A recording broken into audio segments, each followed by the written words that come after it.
Donc on est là cet après-midi, juste après manger là, pour une conférence sur les formations. Est-ce qu'il vaut mieux des formations hybrides ou spécialisées?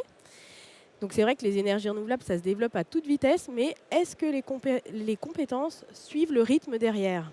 Alors faut-il former des spécialistes ultra pointus dans le stockage par exemple ou dans l'hydrogène, ou miser plutôt sur des parcours plus transversaux, plus polyvalents, capables, avec des formations capables de s'adapter aux filières qui sont en mutation tout le temps? Alors aujourd'hui, nous allons explorer comment former mieux, former plus juste et former durablement surtout, à travers des retours d'expérience et des perspectives concrètes. Il y aura 2 temps dans la conférence. D'abord, un temps sur la mutation des métiers et les besoins des entreprises, et puis après, sur l'offre de formation en tant que telle. Donc est-ce que c'est, plutôt hybride ou plutôt spécialisé? Vos questions sont essentielles, hein, c'est interactif. Donc cette année, on a mis en place une application qui s'appelle Slido, que vous pouvez flasher avec le QR code qui est ici. Donc normalement, quand on zoome bien, ça fonctionne.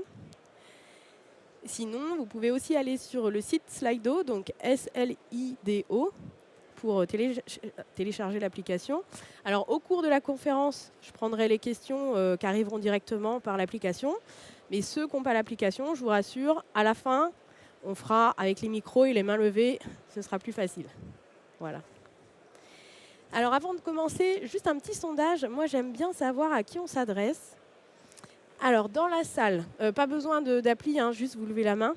Est-ce que vous êtes plutôt des recruteurs? Est-ce qu'il y a des recruteurs dans la salle? OK. Est-ce qu'il y a des candidats ou des étudiants? Non. OK. Des métiers qui gravitent autour des emplois verts? Ouais. Bon, et puis des curieux peut-être aussi. Bon, ça doit être un peu tout le monde. OK. Bah, merci en tout cas pour ce petit sondage.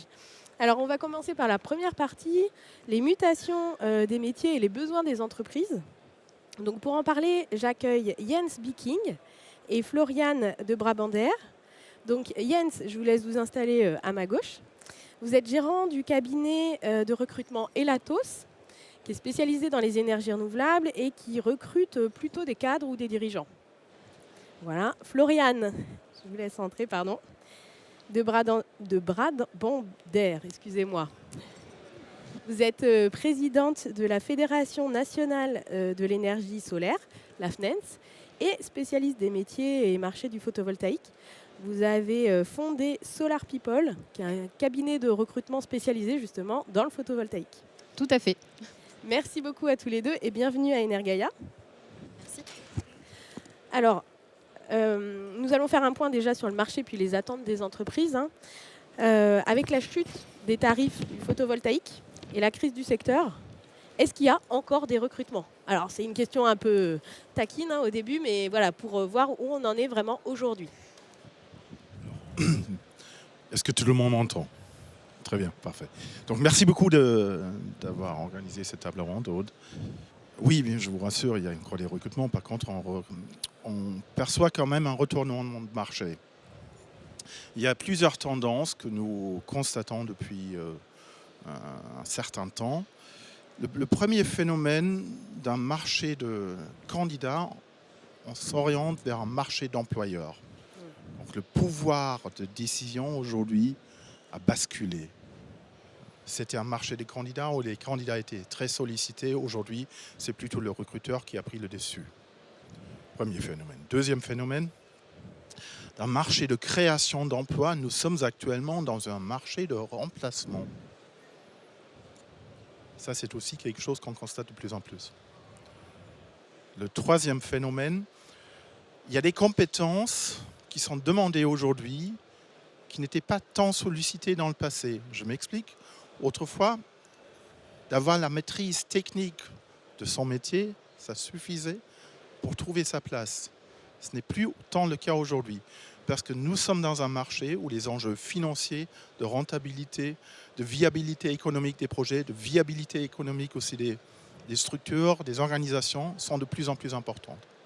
On change de paradigme là. Voilà, tout à fait. Et ça a un impact aussi sur les formations. On aura peut-être l'occasion aussi d'en parler encore. Ce qu'on constate aussi, c'est que ça ne laisse pas de côté, il y a aussi un effet côté rémunération. Oui, alors justement, Elatos, votre cabinet de recrutement, vous avez fait un benchmark sur les salaires que vous avez publié avec Green Univers.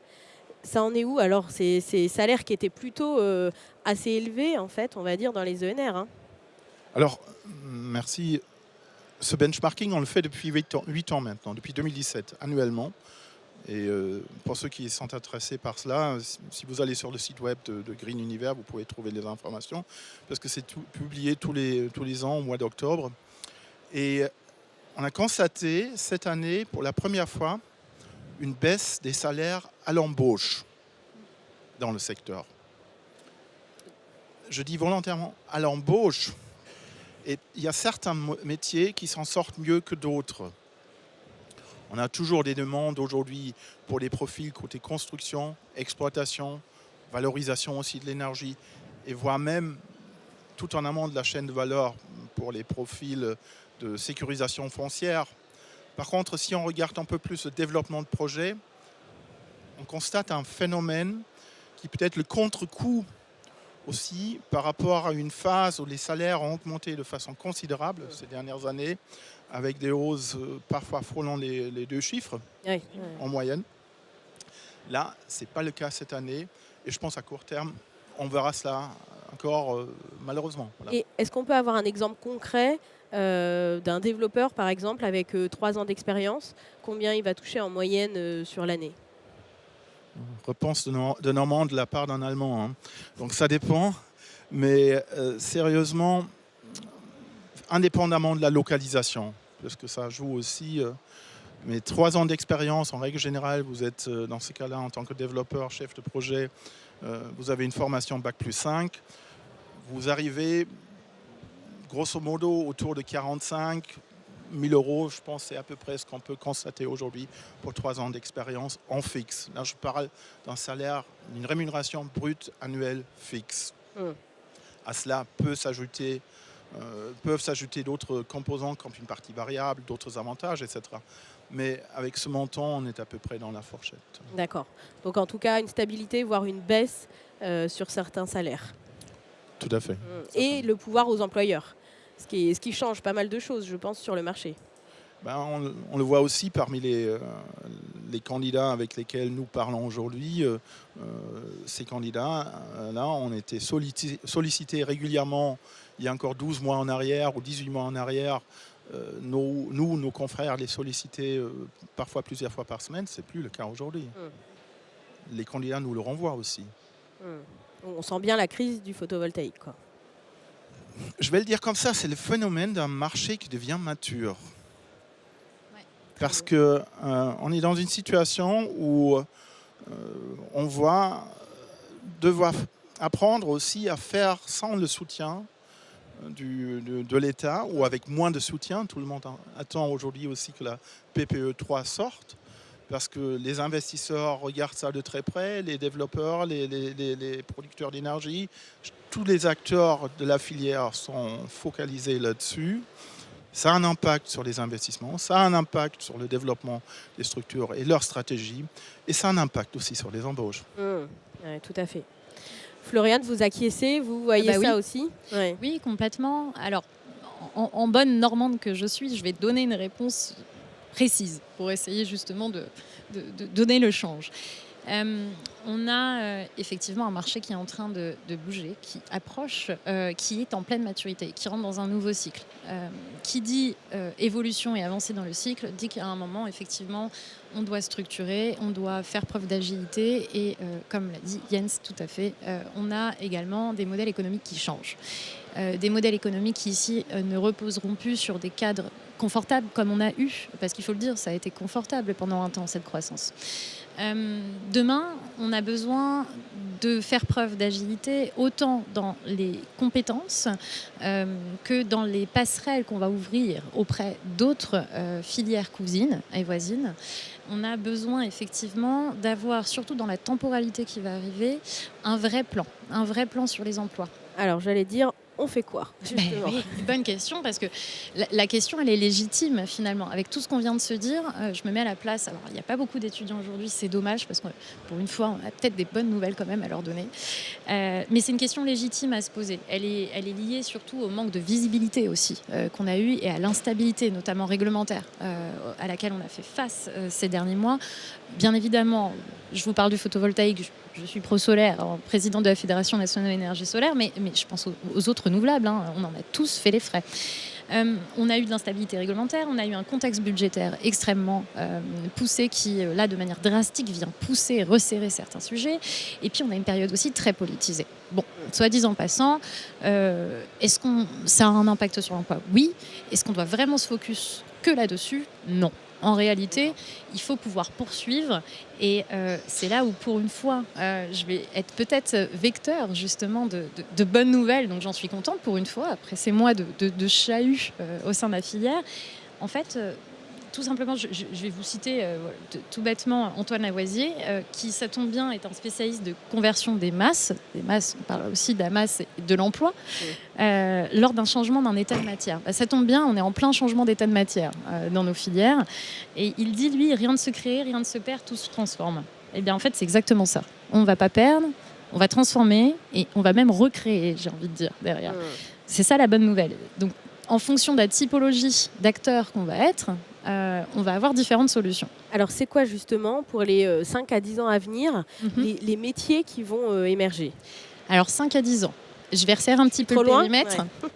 Déjà parce que, en réalité, ce qu'il faut se dire, c'est que on a 36 mois à tenir ici, sur lesquels on est venu, avec toutes les raisons qu'on a évoquées avant et qu'Jens a évoquées, on est venu finalement ralentir une croissance. C'est pas vraiment une casse nette, bien qu'on a fait état de risque de moratoire. C'est pas ici une casse nette. Il faut aussi dire quand c'est positif, c'est qu'on a été très bons élèves, voilà, il faut le dire.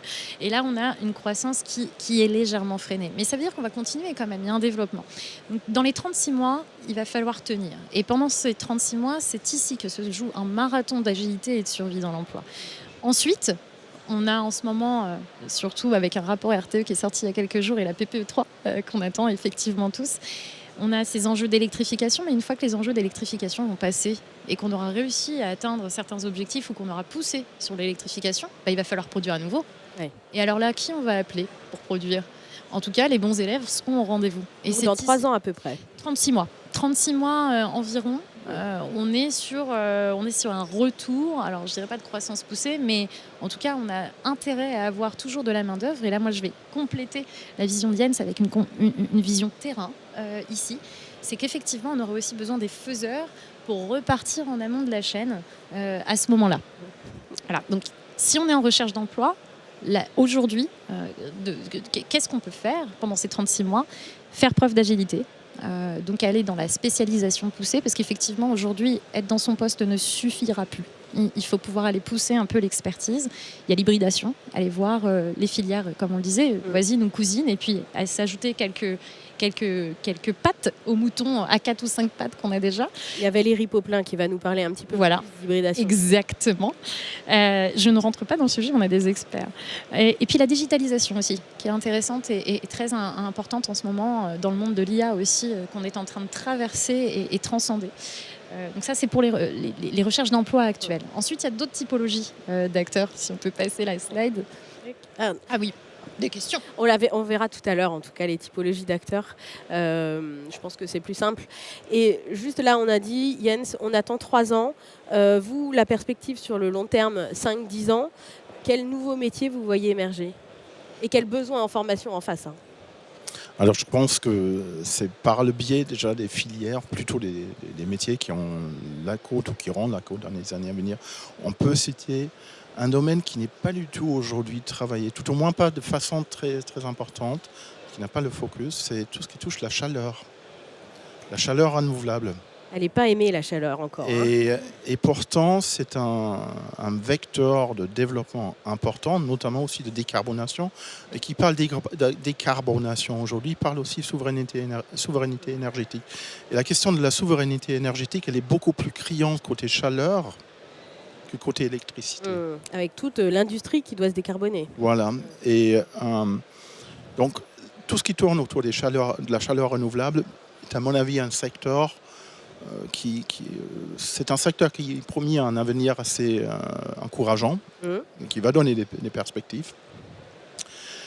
Je pense aussi que des secteurs comme toute la partie revamping, repowering, sont d'installations existantes, donc les rendre plus performants quand ils notamment arrivent en durée de fin de vie, en fin de vie des contrats d'achat. Oui.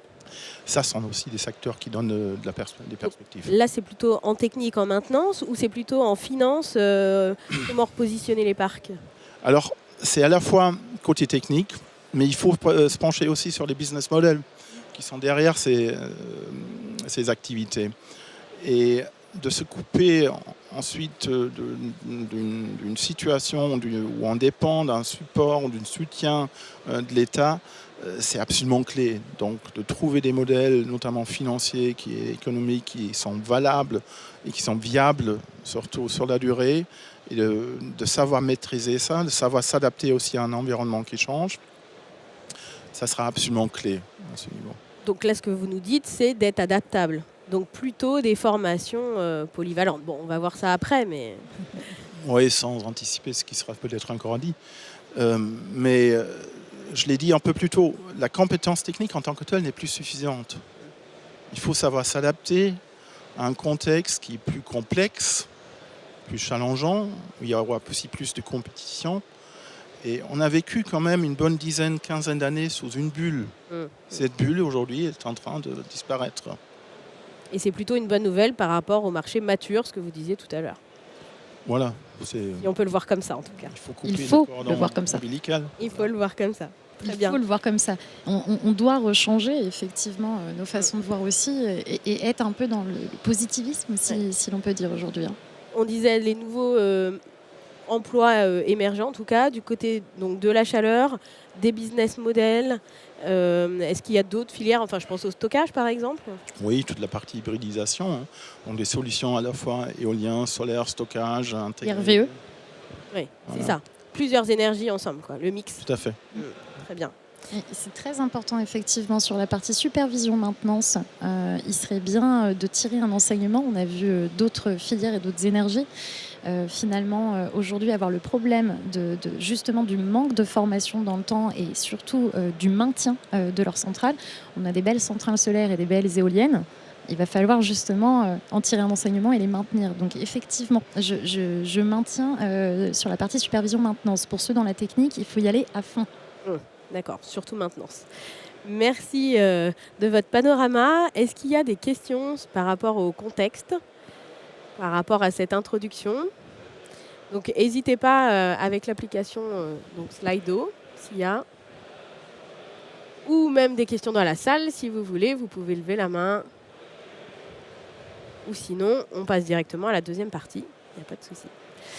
Alors, justement, donc là, on a vu en même temps qu'il fallait être adaptable, peut-être attendre 3 ans, Floriane, elle nous a dit, mais il y a quand même une remontada avec des métiers qui vont émerger, etc. Donc, en face, quelle formation mettre en place? Est-ce qu'il vaut mieux des formations polyvalentes ou des formations très spécialisées? Pour en parler, j'accueille Valérie Poplin. Donc, vous êtes directrice opérationnelle du campus des métiers et des qualifications d'Occitanie. Je vous laisse vous asseoir. Et Régis Olive, donc vous êtes enseignant-chercheur, directeur de l'école d'ingénieurs Supener, une école d'ingénieurs donc, qui est basée à Perpignan. Merci beaucoup à tous les deux de nous rejoindre. Merci. Merci. Pour cette partie donc, plus axée sur la formation. Alors déjà, Valérie, on parlait de formation hybride. On vient de parler d'hybridation d'énergie avec Jens. Ça veut dire quoi des formations hybrides ? Oui, c'est vrai, quand on a préparé la table ronde, j'ai dit qu'il faudrait peut-être qu'on définisse ce qu'on entend par formation hybride. Est-ce que c'est pareil que polyvalent ? Voilà, ce n'est pas un terme qu'on utilise très souvent, parce que là, on est sur quelque chose d'assez nouveau. C'est de la polyvalence, mais en même temps, c'est un croisement de compétences. Un croisement de compétences techniques, sécurité, transversale, numérique. C'est important aussi, on parlait de digitalisation. Et ce croisement de compétences pour faire des formations hybrides, il signifie quoi ? Il signifie que entre polyvalence et formation spécialisante, on ne peut pas choisir, en fait, il faut les deux. Ah, ok.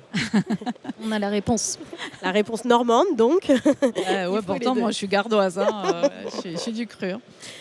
Il faut les deux, pourquoi ? Parce que déjà, on ne va pas forcément s'adresser au même public. Vous avez parlé d'agilité. On va demander, en effet, à nos jeunes, en formation initiale, hein, pour pas trop jargonner, hein, c'est la formation, voilà, la première formation qu'on conduit dans sa vie, dans sa jeunesse. En formation initiale, on a besoin effectivement d'une polyvalence.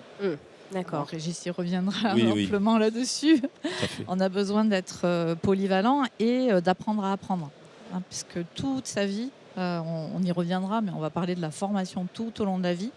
Et c'est au travers de cette formation tout au long de la vie en particulier qu'on va avoir besoin d'acquérir des spécialisations. Donc, pour les jeunes, plutôt de la polyvalence. Et pour les personnes qui sont en reconversion, peut-être des spécialités, non ? Ça marche comment ? On peut dire ça comme ça, c'est un tout petit peu plus complexe. J'ai vu que vous aviez mis la slide là sur l'étude de Diactase qu'on a menée il y a quelques années. Elle a été publiée en 2023, c'est encore récent. Elle nous a permis de caractériser les emplois du domaine de la filière énergie renouvelable sur 3 filières en particulier, dont le solaire photovoltaïque. C'est une étude qui a été portée par l'école d'ingénieurs de Tarbes, avec un autre campus des métiers des qualifications à Tarbes également en transition énergétique, et le pôle de compétitivité d'Herbie avec un financement France 2030. Et là, on a constaté effectivement qu'on avait à la fois des métiers qui étaient des métiers communs à plusieurs filières. Hein, ça semble assez logique, mais c'était intéressant de le poser comme ça, et donc qui vont nécessiter forcément un socle large de compétences à acquérir voilà, dans sa formation, encore une fois, première, en école d'ingénieur par exemple, hein, mais ça peut être aussi, ça peut concerner aussi les formations de techniciens. On le voit, technicien de maintenance, on en a besoin. Vous avez parlé de maintenance. C'est un besoin qui existe aujourd'hui. Bon, j'entends qu'il va être encore plus crucial dans l'avenir, mais c'est déjà un métier cœur de métier, comme on dit déjà aujourd'hui. Donc les techniciens de maintenance, des ingénieurs bureaux d'études, voilà, on a besoin de polyvalence. Et en revanche, on a des métiers qui sont très spécialisés. Vous pouvez en citer quelques-uns, donner des exemples ? Par exemple, on a regardé la filière de formation à l'éolien offshore. On va avoir des besoins de pilotes de drones, de pilotes de ROV, c'est drones sous-marins. Voilà, on est quand même sur quelque chose de niche, des sous-mariniers, voilà, sur des compétences de niche qui demandent des spécialisations ultra précises. Et là, ce n'est pas forcément en formation initiale où c'est très polyvalent. Ça peut être de la formation initiale, mais c'est le plus souvent quand même une formation complémentaire qu'on va venir acquérir au fur et à mesure de sa vie professionnelle. Ouais, merci. Régis, vous êtes donc directeur de SUP-ENR à Perpignan, une école d'ingénieurs spécialisés dans les ENR.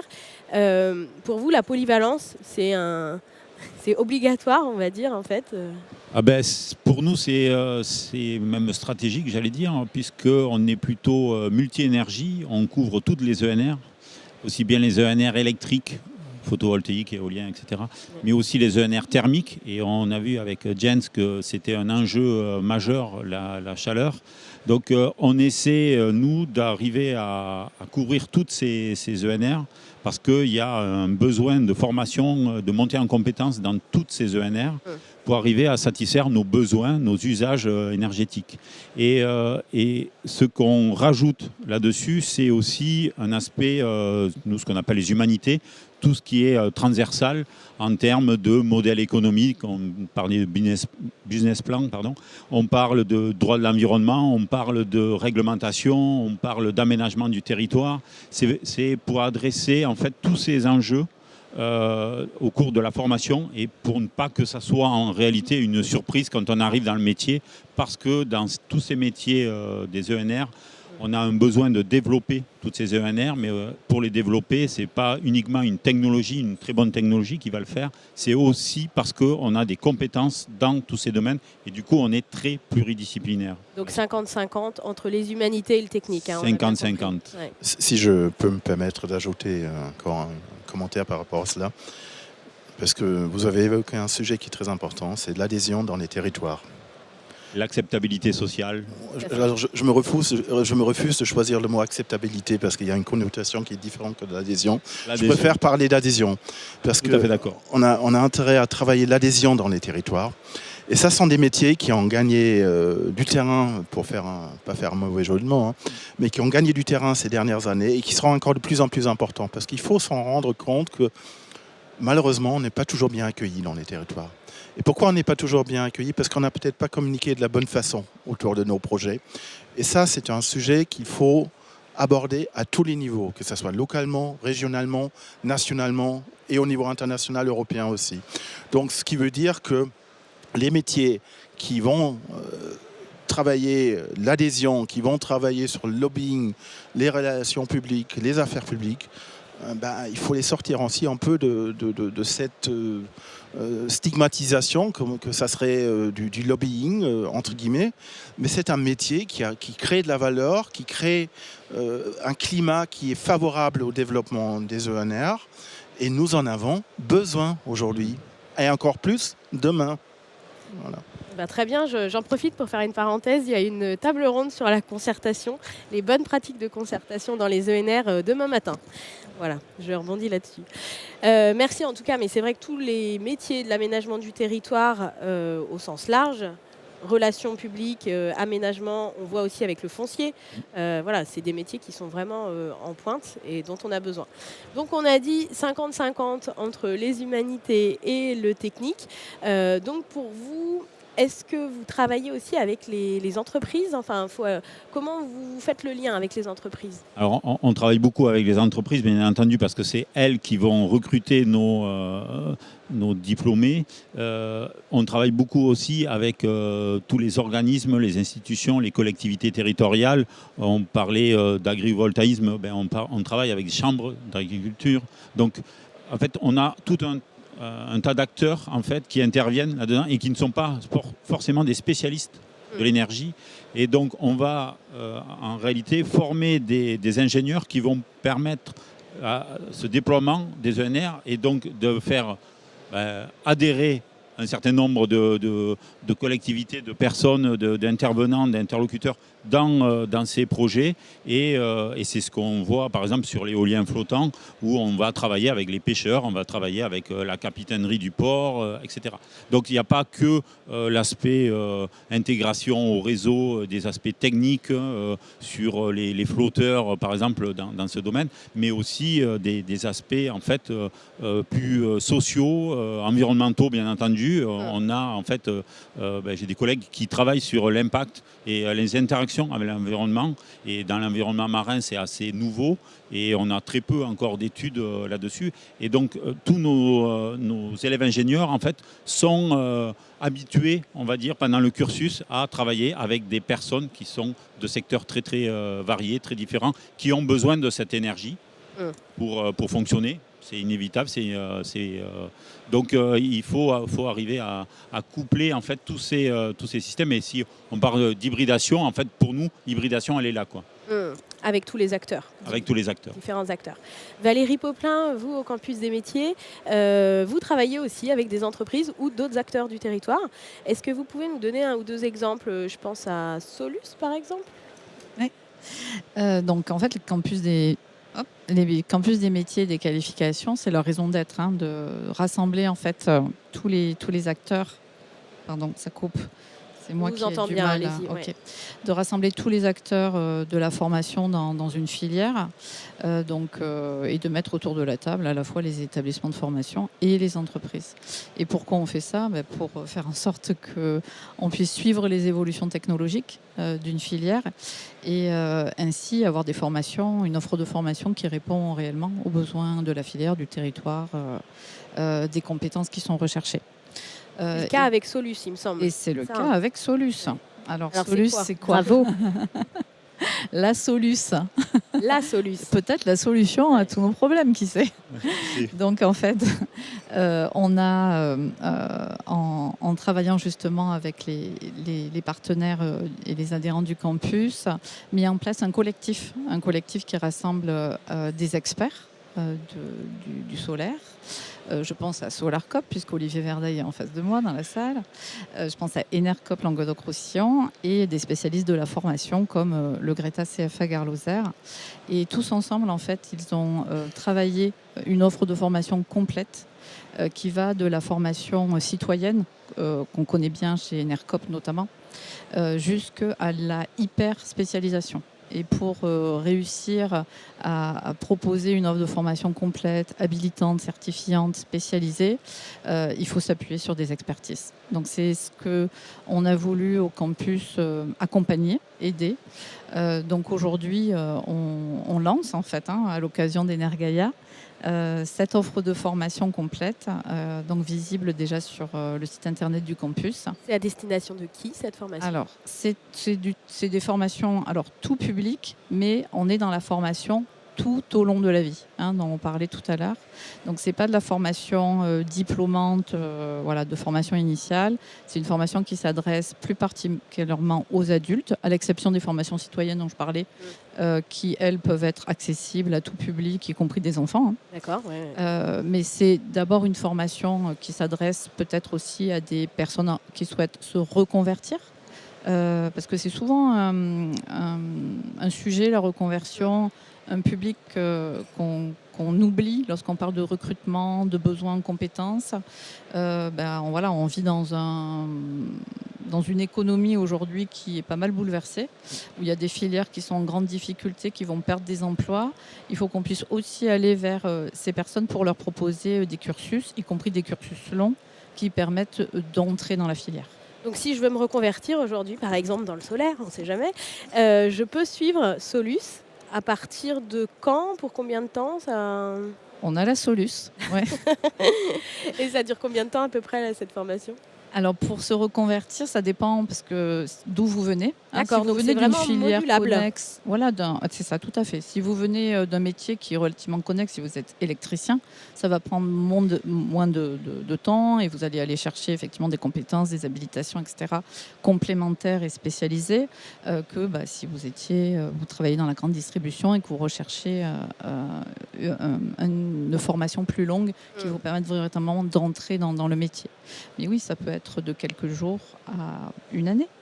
Très bien. Merci Valérie. On vous attend maintenant. Mais voilà, c'est ça. Là, on a la Solus en tout cas. Je vois qu'il y a une question, donc n'hésitez pas. Vous pouvez flasher si vous voulez poser des questions, flasher le QR code sur Slido. Voilà. Et je vois qu'il y a une question qui est arrivée. Alors, investir sur une formation en situation de travail, donc en formation continue, n'est-elle pas la solution pour coupler les exigences de l'employeur et la montée en compétences des candidats? Tout à fait. Régis réagit. Et oui, bien sûr. En fait, maintenant, on peut proposer des formations totalement, modulaires, modulables, qui vont s'adapter aux besoins en fait des entreprises. Et donc là, on peut proposer des mini cursus, parfois des modules de formation de quelques heures à quelques jours, à quelques mois, qui vont vraiment pouvoir cibler en fait un secteur, qui vont pouvoir cibler en fait des compétences particulières. Vous le faites Nous on le fait, oui, bien sûr. Sur quel nous on a formé des banquiers et des assureurs pour qu'ils sachent pourquoi ils investissent, pourquoi ils assurent sur tel ou tel système. On a amené des formations aussi pour par exemple ArcelorMittal pour qu'ils arrivent à décarboner leur industrie. Donc c'est des sujets vraiment très particuliers, mais on peut faire des modules de taille très très différente. On va en ouvrir un sur l'éolien flottant offshore aussi, dans le cadre du projet Mécène qu'on a avec Valérie. Donc on a plein de possibilités qui vont pouvoir en fait vraiment répondre à des spécificités. Yann, si vous voulez rebondir. Oui, merci. Je pense que tout tourne autour du fait de travailler son employabilité. Ça veut dire quoi, ça?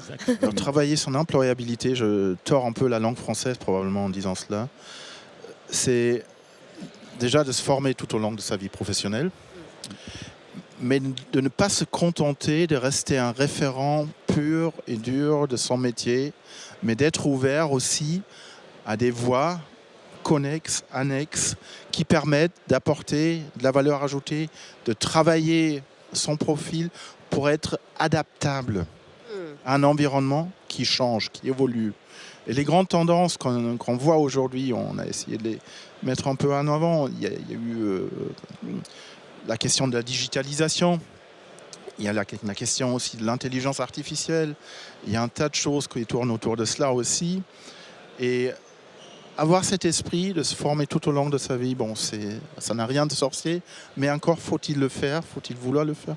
Donc, Oui. d'où l'intérêt aussi d'avoir des organismes qui travaillent ça activement. Si je peux rebondir également, Oui, Floriane. je crois que dans nos filières, et ici dans nos métiers d'énergie, on regroupe des métiers qui sont des multimétiers. Et en fait, on a une chance extraordinaire. C'est qu'on a quand même des métiers dans lesquels on touche à tout.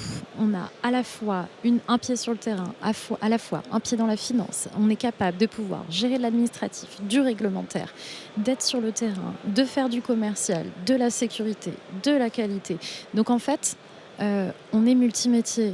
Quand on rentre dans la filière, qu'on soit junior ou qu'on soit un senior qui, à un moment, a décidé de professionnaliser, on a une vue un peu à 360. Ça force la curiosité et on a vraiment ce terreau qui est fertile auprès des candidats. Maintenant, effectivement, il faut le stimuler et il faut encore plus aller faire ses preuves.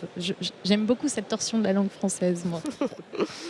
Merci beaucoup en tout cas pour cet élargissement. Je rebondis encore sur vos questions, donc n'hésitez pas. Juste après, je prendrai les questions à main levée après. Mais là, il y a une question en fait pour Régis assez particulière sur votre formation par rapport aux assureurs. Alors, quelle action avez-vous mis en place auprès des assureurs pour que vos formations soient reconnues?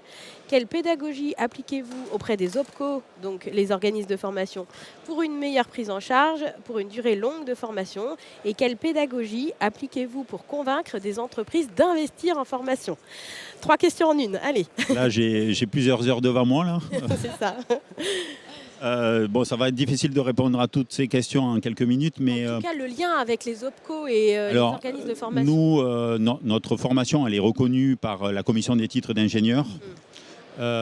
Et donc, en fait, tout passe par ça, ce qui fait qu'après, les OPCO, en fait, s'adaptent et se fient, on va dire, à cette certification, cette habilitation. D'accord, donc vous cette n'avez pas de accréditation. Donc, difficulté à faire on n'a le pas en réalité de difficulté parce que l'accréditation, elle est déjà à la base. D'accord. Sinon, on n'ouvre pas. En fait, voilà, c'est tout simple. Donc, à partir de ce moment-là, on a la chance et la possibilité de proposer en réalité, avec une pédagogie qui est déjà bien en place et qui est, on va dire, maîtrisée pour les publics en fait, que l'on vise. Donc, c'est quelque chose qu'on sait faire et on est habilité aussi pour ça. Donc, il n'y a pas j'allais dire, il y a pas de sujet là-dessus, il n'y a pas de question là-dessus. On sait faire. Nous, on est là après pour apporter tout ce qu'il faut et que les gens ont besoin pour monter en compétences. Et vous n'avez pas de mal pour inciter les assureurs à venir se former?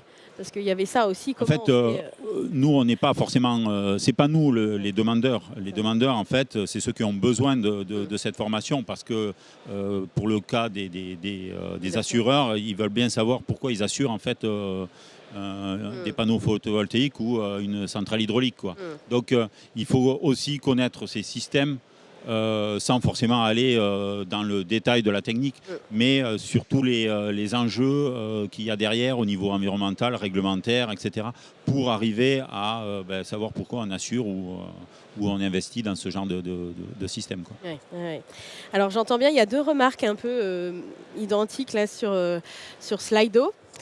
En fait, c'est depuis le début, on dit qu'il faut être adaptable, polyvalent.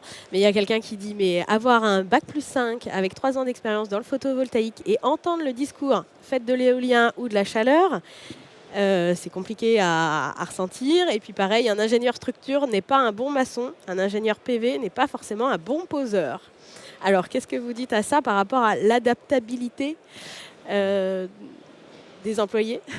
Oui, Jens? j'aime bien la première question par un Bac plus 5 avec 3 ans d'expérience en PV, et fait de l'éolien et fait de la chaleur thermique. Actuellement, c'est plus l'inverse. C'est vous, hein. mademoiselle? D'accord. Plus l'ingénieur, plutôt le chef de projet éolien qui se pose la question, est-ce que je dois faire du PV? Mais je pense, ça c'est quelque chose qui est absolument clé, de ne pas s'arrêter sur une situation qu'on connaît, qu'on pratique depuis des années. J'ai grandi dans l'éolien, je vais rester dans l'éolien et je finirai ma vie professionnelle dans l'éolien. C'est pas comme ça. Que ce soit le PV ou l'éolien, peu importe, ça n'a pas d'importance, in fine. Mais c'est d'avoir cette ouverture d'esprit, d'autant plus que les compétences que vous êtes en train d'acquérir sont transposables. Donc il y a tout à fait une réelle valeur ajoutée de changer d'un métier vers l'autre. Je vous donne l'exemple aujourd'hui des profils qui sont dans l'éolien, qui s'intéressent au solaire photovoltaïque. Il y a une réelle valeur ajoutée, notamment sur les enjeux de concertation, d'ancrage territorial. Il y a des synergies que le solaire photovoltaïque au sol, l'agrivoltaïsme est en train d'absorber aussi, ces compétences-là. Donc, moi, je pense que c'est plutôt un atout d'avoir cette opportunité aujourd'hui. Ça ouvre aussi un champ plus vaste et ça vous permet de travailler votre employabilité. Encore faut-il que l'employeur soit prêt à accepter ces profils. C'est ça, exactement, c'est la remarque qu'il y a sur Slido. Est-ce que les entreprises sont prêtes aujourd'hui à avoir des CV multitâches, on va dire? C'est Moi, un défi. Je pourrais répondre. Alors, je laisse la parole. et puis après... Je pourrais répondre. Nous, on est multi-énergie. Ouais. On regarde toutes les ENR. Et c'est un profil qui intéresse beaucoup. Pour avoir discuté il n'y a pas encore si longtemps avec le directeur adjoint de ce qui était EDF Renouvelable, il m'a dit mais moi c'est un profil qui m'intéresse. Parce que quand j'envoie quelqu'un, ils sont implantés dans une vingtaine de pays à l'étranger, quand j'envoie quelqu'un, un ingénieur dans ce pays, si j'envoie un profil comme il sort par exemple à SuperENR, je sais qu'il peut regarder le potentiel éolien, le potentiel solaire, la géothermie.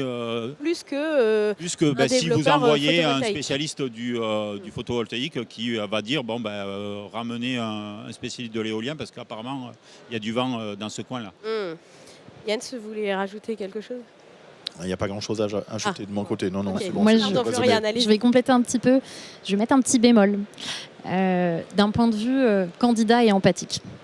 Ça m'égratignerait un petit peu, moi aussi, qu'on me dise de changer de filière quand ça fait longtemps que je suis dans la mienne et que surtout je l'affectionne particulièrement. Je le fais d'un point de vue vertueux parce qu'il y a une adhésion qui est claire à une filière. On a beau être dans les renouvelables, segmentons un petit peu. Il est vrai que bien souvent on choisit son énergie pour des raisons qui nous sont propres. Alors, aujourd'hui, oui, on peut se permettre de passer d'une filière à l'autre. On l'entend, c'est plutôt accepté. On l'entend, c'est pas si simple, mais ça se fait très bien, disons-le. En revanche, si vraiment c'est un sujet et si c'est vraiment un obstacle pour vous, il y a une première question à se poser avant de sortir de sa filière. C'est de se dire, est-ce que je suis sur le bon marché ? Parce qu'avant même de vouloir en sortir à l'intérieur d'une filière, il y a différents modèles qui se créent. Alors C'est-à-dire, par exemple? Eh bien, prenons le cas photovoltaïque éolien qu'on avait ici, ou partons sur un autre cas, comme vous voudrez. Mais Sur le photovoltaïque, par exemple, il y avait le une dame, photovoltaïque. On a ici le photovoltaïque. On a sur du photovoltaïque, on a du résidentiel, on a de la toiture CNA, on a du bâtiment plutôt orienté agri, on a tout ce qui va être retour au modèle économique type autoconsommation collective, on va avoir des plus grandes toitures et enfin du sol. Ça fait pléthore de modèles déjà économiques et de typologies de sociétés, pléthore également derrière d'offres commerciales et d'études à faire différentes. Donc en réalité, quand on a un métier ici dans le photovoltaïque qui est déjà ancré sur un segment, regardons juste s'il n'y a pas des modèles en train de se changer et s'il n'y a pas peut-être, plutôt que de quitter la filière, plutôt quitter une société, en réalité, en premier lieu. Rester dans la filière avec des secteurs différents. C'est possible. Les choses sont en train de se transformer. Il y aura, et on vous le dit en toute transparence, parce qu'on doit aussi être transparent, il y aura de la casse, malheureusement. Mais donc, du coup, Est-ce qu'on s'en satisfait ou est-ce qu'on essaye de transformer les choses? Transformons-les. Et ici, en réalité, c'est déjà ce que les dirigeants, qui sont les employeurs, sont en train de faire. Donc il faudra suivre malheureusement le mouvement, mais ça ne veut pas dire nécessairement tout de suite tout contraindre, mettre de côté tous les acquis qu'on a eus depuis des années, ce qui ferait vraiment mal au cœur. On peut y rester, il suffit juste d'être effectivement... Alors, il suffit. Il faut être curieux. Et effectivement, déjà commencer par ce sujet. Si ce n'est pas possible, et parce que les marchés se restreignent, je serai tout à fait en accord avec ce que Jens a dit juste avant. Il faut pouvoir avoir cette agilité. Je pense ce qui va faire la différence, c'est un peu comme on va revenir à la théorie très basique. L'intelligence, c'est de savoir s'adapter à son environnement. Rien de différent dans le marché de l'emploi. Identifiez pour vous quelles sont les compétences que vous avez qui sont transposables. Quand vous avez fait ce travail-là, où est-ce que vous pouvez les appliquer? Où est-ce que ces compétences sont recherchées? Et il ne faut pas parfois aller très loin. Et le jeu de mots de traverser juste la rue pour trouver un autre emploi ailleurs, bon, il y en a d'autres qui ont parlé de cela, mais je pense le vrai sujet, c'est pas nécessairement dire j'adore ma technologie, je souhaite y rester. Parce que pourquoi on fait ce métier? Pourquoi on travaille dans les énergies renouvelables? C'est pas pour développer le solaire, je pense. C'est pour construire un environnement meilleur. Voilà. Donc c'est bon à toutes les énergies. Bon. Je rebondis aussi sur une nouvelle question sur Slido. N'hésitez pas, si vous avez des questions et que voilà, vous voulez juste lever le bras, je vais appeler Léa et Pauline voilà, qui sont par là pour pouvoir faire circuler les micros. Et en attendant, je prends celle-ci et puis comme ça, après, n'hésitez pas à lever la main, comme ça on verra. Oui, en tant que cadre en transition vers les ENR, on m'a souvent opposé le manque d'expérience sectorielle. Dans une industrie qui arrive à maturité, comme on le disait tout à l'heure, cette ouverture ou perméabilité aux autres industries est-elle vraiment effective? Alors, j'adore cette question parce que je la rencontre de plus en plus. Et je vais le dire comme ça. On a derrière nous 10-12 ans de croissance à deux chiffres du secteur des ENR, du solaire, de l'éolien, avec de la création d'emplois. Où on a toujours dit il faut les gens qui maîtrisent techniquement leur sujet, il faut les experts. Et on a essayé de recruter des gens qui étaient plug and play. Et souvent, on déshabillait Paul pour habiller Jean, pour le dire un peu comme ça. Par contre, aujourd'hui, nous vivons dans une situation où le marché ne croît pas de la même façon comme il a cru ces dernières années, où les compétences qui sont demandées sont des compétences qu'on trouve beaucoup plus dans des filières qui sont plus matures. Ça veut dire aussi d'aborder des questions comme du lean management, l'efficacité dans les processus, de créer des organisations qui sont performantes et qui ne vivent pas juste avec des moyens qui sont disponibles en abondance. Donc ça, ce sont des passerelles formidables pour les gens qui viennent d'autres secteurs où on a l'habitude de le faire. Et aujourd'hui, les énergies renouvelables en ont besoin parce qu'effectivement, nous traversons une période de consolidation, mais derrière, ça va rebondir. Cependant, il y aura, et pour reprendre un mot qui a été cité, il y aura de la casse. Mais il y aura de la casse pour mieux rebondir aussi derrière. Et pour cela, effectivement, venant d'autres secteurs, c'est absolument nécessaire, c'est même voulu. Et on voit de plus en plus ce discours aussi de la part des recruteurs. Oui, donc vous le voyez bien. Ok. Merci Jens. Il y avait une question au fond de la salle. Allez-y monsieur, si vous pouvez vous présenter et poser votre question. Bonjour, William Breuillet. Donc, je suis partenaire de Florian à la Fédération en charge des assurances. C'est moi qui ai posé la question sur les assurances et je reste sur ma fin. Ah. Je suis impliqué par ailleurs en direction générale d'un groupe de photovoltaïque. Je suis couvreur, enfin on a pas mal d'activités, notamment dans la formation. La formation, c'est un vrai élément de blocage aujourd'hui. Il faut vraiment être théoricien pour ne penser qu'à former des ingénieurs. Malheureusement, on en trouve beaucoup. On a une vraie difficulté, effectivement ça concerne plus Solus, c'est à former des installateurs. Je prends notamment les pauses sur les bâtiments. Il faut que les assureurs leur connaissent. Vos formations, elles sont importantes. On a essayé à plusieurs reprises, il y en a eu beaucoup, la Solive et d'autres. Il y a eu beaucoup d'initiatives. Elles ne prennent pas parce qu'elles ne sont pas reconnues par les assureurs. La plupart du temps, elles durent 3 jours, 5 jours. On ne forme pas un installateur électricien à la couverture et on ne forme pas un couvreur à l'électricité. D'autres travail en hauteur, etc. Pourquoi pas? Pas la technique. Les assureurs ont leur part à prendre. C'est pour ça qu'il faut faire un vrai lobby. C'est mon rôle au sein de la fédération, justement, d'essayer de les accompagner sur l'appréhension en réalité de nos métiers qui évoluent. C'est pas très compliqué dans la formation continue de prendre 1 heure par semaine pour les électriciens à les former au travail en hauteur, à savoir marcher sur des tuiles sans les casser pour éviter les conflits sur un chantier, à former un couvreur simplement aujourd'hui à poser des panneaux dans la nomenclature des assureurs. Par exemple, ils ont le droit de poser du solaire thermique, mais ils n'ont pas le droit de poser du solaire photovoltaïque. La technique de pose reste mécanique.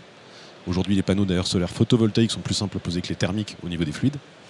Donc voilà, c'est vraiment important que vous agissiez auprès des assureurs pour faire reconnaître vos formations, quitte à les faire intervenir sur une journée, qu'ils la comprennent, etc. À partir du moment où elle est validée, on débloque beaucoup de choses dans la profession. Et aujourd'hui, les assureurs sont des empêcheurs de tourner en rond.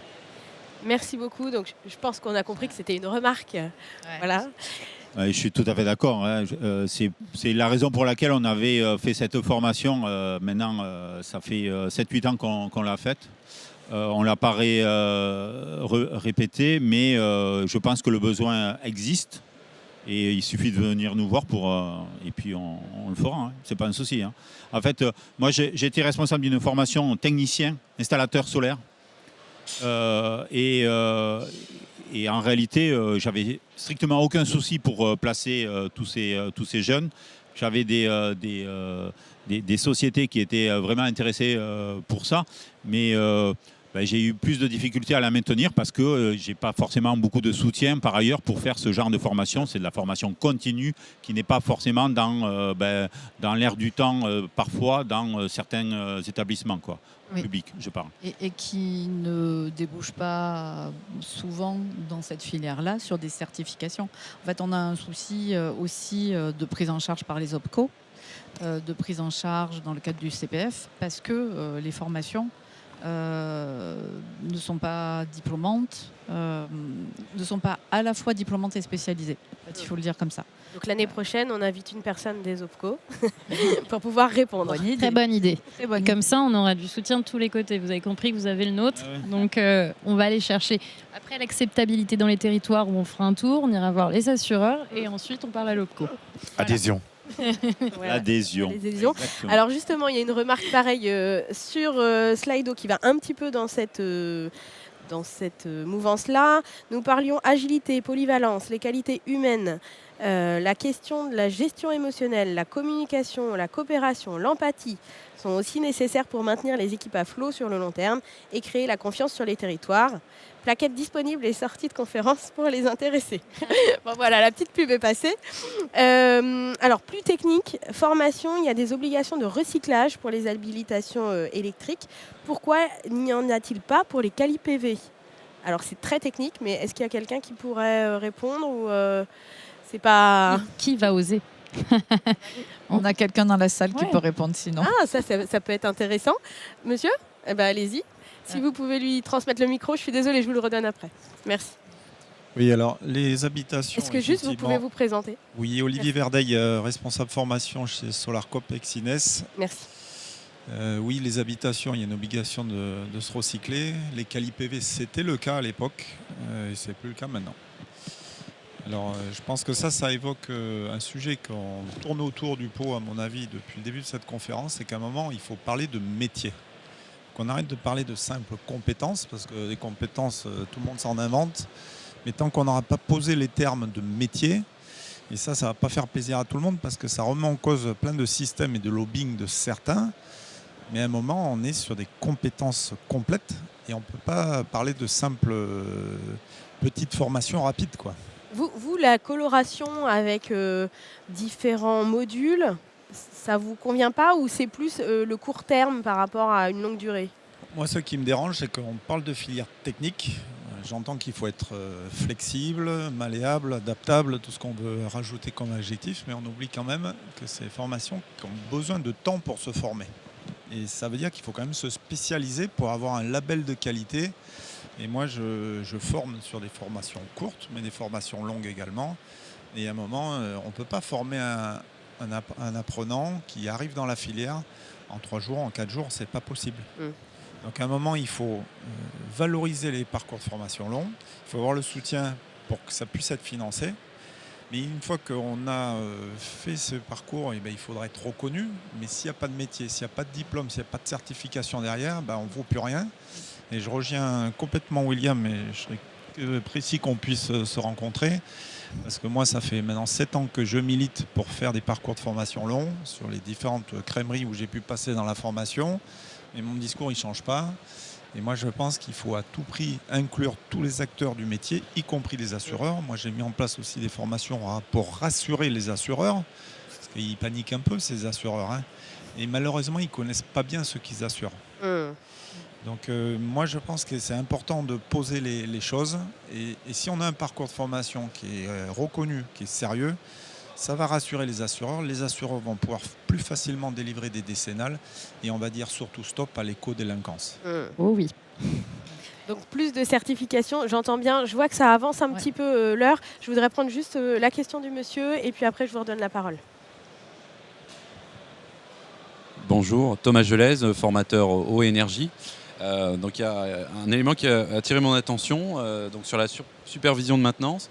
Ma question, c'était de vous demander quel serait, selon vous, le métier qui est en tension. C'est-à-dire les entreprises disent il nous faut absolument ce type de profil-là, on n'en a pas assez, aidez-nous, voilà, pour essayer de sentir un petit peu le ou les métiers qui sont vraiment en tension, où il n'y a pas assez, il faut des gens, quoi. Eh ben, je vous remercie parce que c'était ma question de conclusion. Donc comme ça, si chacun vous pouvez répondre à cette conclusion-là, Ok. merci. Par rapport à la question que vous venez de poser, si je regarde la partie opération et maintenance, effectivement, tout ce qui touche autour de la gestion d'actifs, la valorisation de l'énergie produite, l'optimisation du productible, et c'est surtout aussi l'optimisation du productible par rapport à une consommation donnée qui évolue aussi, c'est-à-dire de savoir piloter, rentrer dans les dimensions de pilotage de l'équilibre, ça va devenir de plus en plus important d'ailleurs. Donc ça concerne à la fois des profils d'ingénieurs, des profils techniciens qui gravitent dans cet univers-là. Ouais, tout à fait. À la fois du côté effectivement du pilotage intelligent et donc du monitoring. Je rejoins et on a un vrai travail ici de gestion, pilotage et data, donc profil plutôt ingénieur. Sur le terrain, soyons très pragmatiques, hein. On a des techniciens actuellement qui sont bons, qui peuvent poursuivre et qui vont suivre dans le temps la durée de vie des installations. Ce sont ceux-là même, ces techniciens. On vous disait qu'il allait y avoir de la casse. Bon, bonne nouvelle, ici, on peut les accueillir. Voilà. Ouais. En maintenance, en data, en technique, tu vois. Alors là, on est vraiment sur la partie terrain, du coup sur les différentes typologies de structures et d'installations qu'on va avoir. Donc d'un point de vue résidentiel, on y pense très peu, mais en réalité, il y a de la maintenance qui est à faire aussi dans le résidentiel, qui sera demandée par les consommateurs, producteurs, les foyers eux-mêmes. On aura bien sûr de la demande du côté de tous les segments, là je parle du photovoltaïque, mais c'est exactement la même logique pour l'éolien, qui sont valorisés, comme l'a dit Jens. Il y a une sauvegarde, une sécurisation des investissements à maintenir dans le temps pour tous les détenteurs d'actifs. Donc 100, 500 kilos, au-dessus, grande centrale, centrale au sol, encore une autre typologie de structure à maintenir. Bon. Et sur l'éolien, c'est exactement la même chose, on en parlait tout à l'heure, il y a de l'offshore, ça se fait dans d'autres conditions. Et d'ailleurs, pour conclure ici aussi, je passe au micro, je voudrais dire, on a quand même des professionnels qui sont formateurs, des personnes qui font impulser la formation. Vous avez quand même sur vos petites épaules tout l'avenir de la transition énergétique. Donc vous êtes assez humble, je trouve, parce que vous allez sur le terrain et vous travaillez ces sujets. Ce sont nos ressources de demain. Donc bravo. Valérie Poplin, un mot justement par rapport au métier en tension. Ouais, je vais rebondir sur ce qui vient d'être dit. Hein. Le technicien de maintenance, parce qu'on a déjà beaucoup parlé des ingénieurs, et il en faut pour réindustrialiser la France. Mais les techniciens de maintenance, sur eux aussi, sur leurs frêles épaules aussi, reposent la transition énergétique. Elles sont solides. Ah oui, elles sont solides. Et donc, du coup, ça me renvoie à ce que disait Olivier Verdeil. Il faut un métier. Pour cela, une certification. Une certification. Un métier, ça veut dire aussi reconnu par France Travail. Et on va justement surfer sur le fait que France Travail est en train de remettre à plat ses codes ROM. Et on va pousser pour que les beaux métiers du solaire photovoltaïque en particulier soient mis à jour. Enfin reconnus.